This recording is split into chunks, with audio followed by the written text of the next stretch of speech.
So I just got through listening to Kanye West's gospel album slash hip hop album slash I don't know what to consider this album, but it's titled Jesus is King. Now, I'll start out this video by saying Kanye West is infamous for mocking Jesus by calling himself Jesus. Kanye West openly said he sold his soul to the devil. On several videos, Kanye West was showing that he was possessed by demons and he was a monster. He did so many things that was against the Bible. He even brought on a white Jesus on stage one time and asked him, "Is that you, white Jesus?" So all of his blasphemous and mockery of Christ seems that he had already sold his soul, which he told us, for fame and riches and power, along with Jay-Z.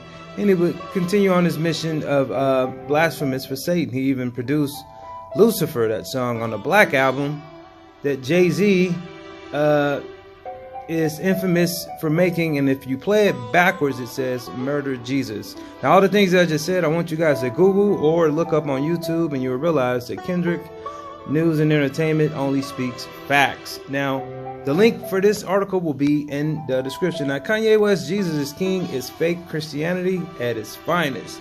Now, this article is with my Stereo Williams, and he apparently listened to the album like I did. Now, before I start reading his article, I will say that as soon as I started listening to the album, I instantly felt a hip-hop vibe. I didn't feel like I was listening to gospel music.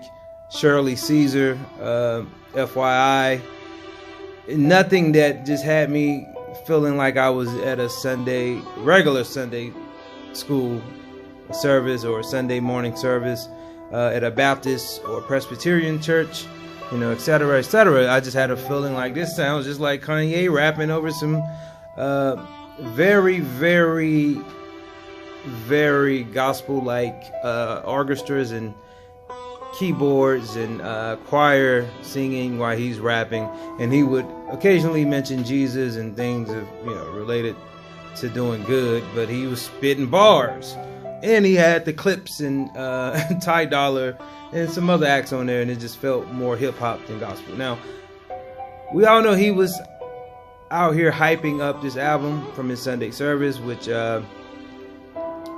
makes a lot of money and goes all over the world, but he's not the first pop artist, of course, to have spiritual awakens. Is nothing new. In 1958, Little Richard renounced rock and roll as the devil's music, walked away from his career at its peak to become a minister. The Jewish-raised Bob Dylan became a born-again Christian in the late 70s, releasing albums like Saved, before returning to more traditional themes. Cat Stevens converted to Islam and changed his stage name to Yusuf, and hip-hop Run DMC re-emerged in 93 with the Christianity, referencing Down with the King, while MC Hammer released full-fledged gospel songs like Pray and Don't Pass Me By. Artists like Goody Mob and Lauryn Hill kept Christian themes prominent in their music, while former Kanye collaborator Lupe Fiasco's Muslim faith permits his music, as does the Christianity of Chance the Rapper, another Kanye prodigy. So, we know Kanye have been battling demons, and he has a mental illness. So, we're getting like multiple characters that comes out of his persona, and many say that he's cloned, and we don't know which version of Kanye we're looking at. So, for what it's worth, Jesus is King is Kanye West at its most tuneful. Like I said, there is a lot of melodies in here, and it reminiscent of a lot of his sounds. The music is not bad, but it's not a gospel album. It's far from that, because Kanye praises himself in this album. Now, the high points of craft don't negate the more juvenile moments in what's supposed to resonate as a grand statement of spiritual purpose. Kanye croons and says, "You're my Chick-fil-A, you're my number one with the lemonade on closed on Sunday." Right, what does that have to do with the title of that song? So it says a lot about how West comes off in 2019, that is such a goofball line from him would have once seemed irrelevant.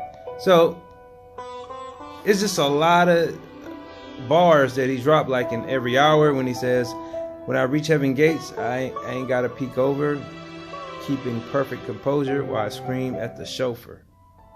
Like, it's just, I don't know how to really put this, but I'll put it in a way that, you know, everyone can understand. So many people have tried to say they're changing their lives to, in my eyes, look like they're trying to pimp God for money. We saw Mace become a pastor. You know, remember Mace from Bad Boy with Atlanta, said he changed his life. And then he denounced being a pastor and signed with G Unit and got back to cursing and started a beef with Cameron.